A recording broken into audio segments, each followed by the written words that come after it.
Um dos temas mais falados na imprensa é a reforma da Previdência. Vamos entender como ela funciona?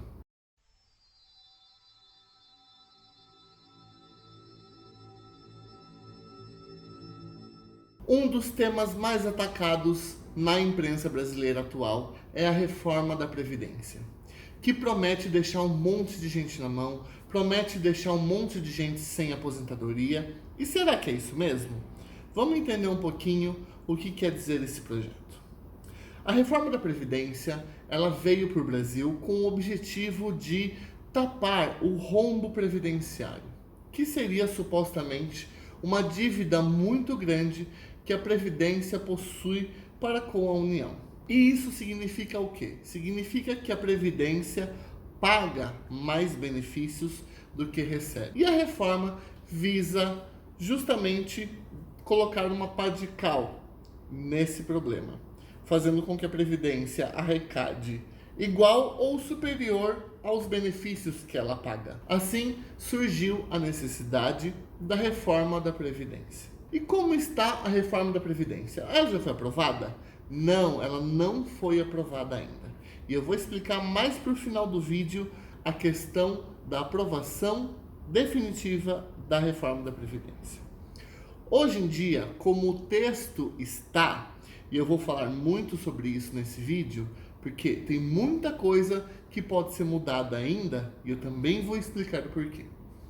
Como está o texto, homens têm uma idade mínima para se aposentar, e as mulheres também. Os homens vão se aposentar somente após os 65 anos de idade, e as mulheres somente após os 62 anos de idade. A reforma ainda traz que para você se aposentar com a sua integralidade do seu salário de benefício, você precisa trabalhar um total de 40 anos.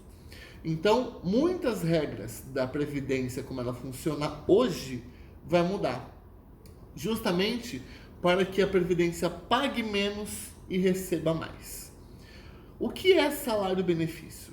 Salário-benefício, hoje, dentro do que é definida pela Previdência hoje, é a média aritmética simples das 80% maiores contribuições que você teve de julho de 94 até a data atual.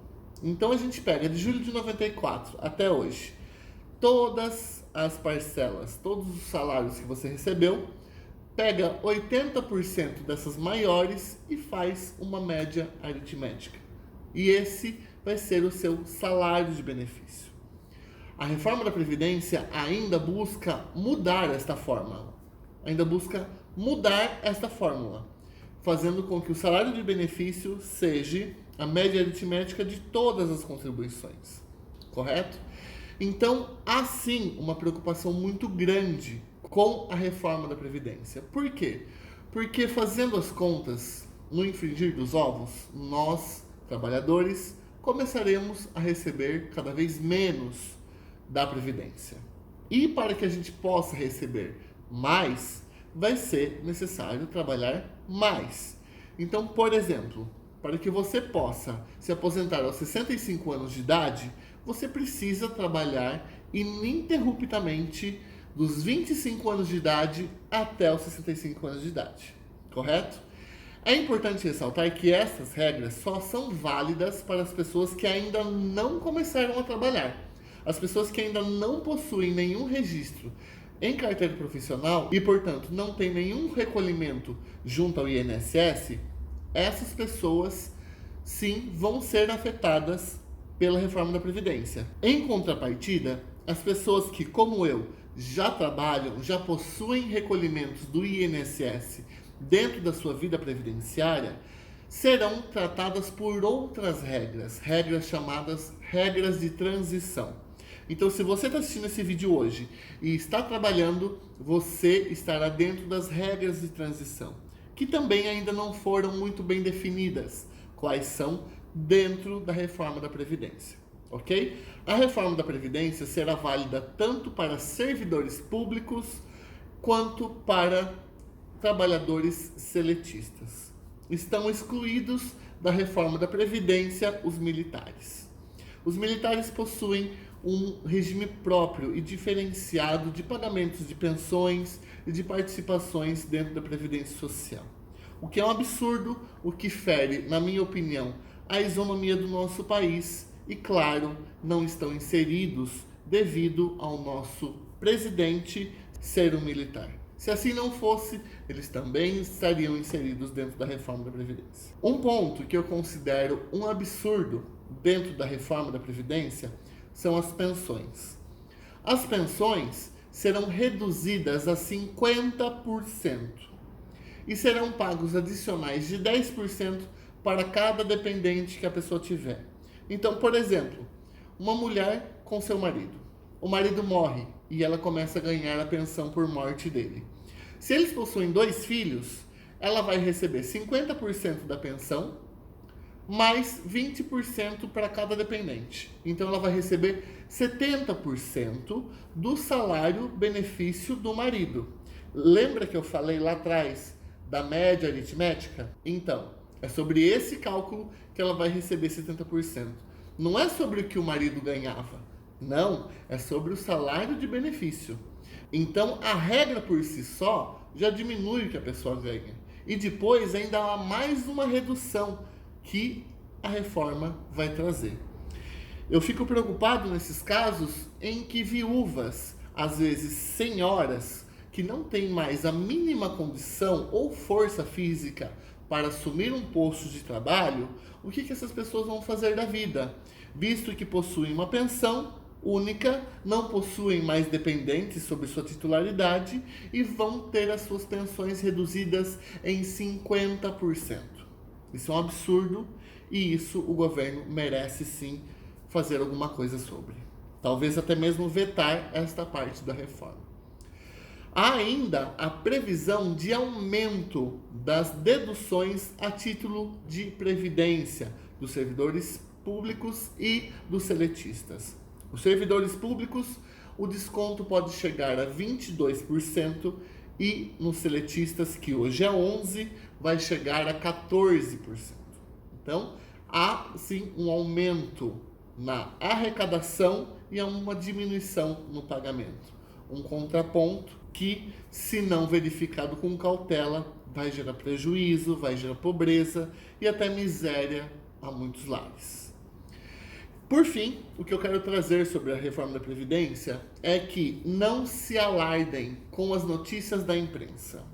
A imprensa adora tacar fogo nas coisas que são divulgadas, porém o que é essencial ela não fala. Para que uma reforma dessa seja aprovada, ela é tratada como emenda constitucional. Então ela necessita de 2 aprovações em Congresso Nacional, seguidas de 2 aprovações no Senado Federal. Então a gente verifica que, para que ela seja realmente aprovada e entre em vigor, a gente precisa de 4 votações. Nós só passamos uma votação até hoje. E até a 4ª e última votação, milhões de emendas podem ocorrer. Coisas que a gente nem imagina podem ser inseridas dentro da Previdência, dentro da reforma. E coisas, tudo que eu falei aqui hoje, pode ser tirado de dentro do texto da reforma da Previdência. Então é necessário a gente ter uma cautela, é necessário a gente esperar para verificar o que vai ser feito. É claro que inúmeras emendas ainda vão acontecer. Esse projeto é muito polêmico, esse projeto mexe muito com o bolso do brasileiro. Mexe muito com famílias pobres, mexe muito com muita gente. Então, sim, teremos emendas nesse projeto e a gente vai ter que esperar para ver o que são essas emendas e o que elas vão fazer e onde elas vão atingir, ok? Então, por hora, não se alardem e vamos aguardar as emendas e as próximas votações. Porque, como eu disse, são votações. Existe a possibilidade da reforma da Previdência nem entrar em vigor e nunca entrar do jeito que ela está. Porque se ela não for aprovada nas próximas votações, não há que se falar em reforma da Previdência, ok? Então é muito cedo para a gente tirar uma análise e fazer um diagnóstico do que vai ser. Se aqui a gente já tivesse 3 aprovações, com algumas emendas já definidas, eu poderia falar para vocês o que de fato vai ser a reforma da Previdência. Mas agora ainda não é tempo para isso. Mais para frente, aqui no canal Cartório, eu vou trazer o andamento da reforma da Previdência para vocês e vou manter vocês informados sobre o andamento dentro das casas lá em Brasília sobre esse procedimento, tá bom? Então, se você gostou desse vídeo, se eu te ajudei a esclarecer alguns conceitos e se você tem alguma dúvida sobre a reforma da Previdência, deixa aqui nos comentários que eu vou ter um prazer enorme em poder ajudá-los. Eu vou deixar aqui nos comentários ainda um infográfico que explica e desenha de uma maneira bem bacana a reforma da Previdência como ela está hoje. Ok? Obrigado e até o próximo vídeo aqui do canal Cartório.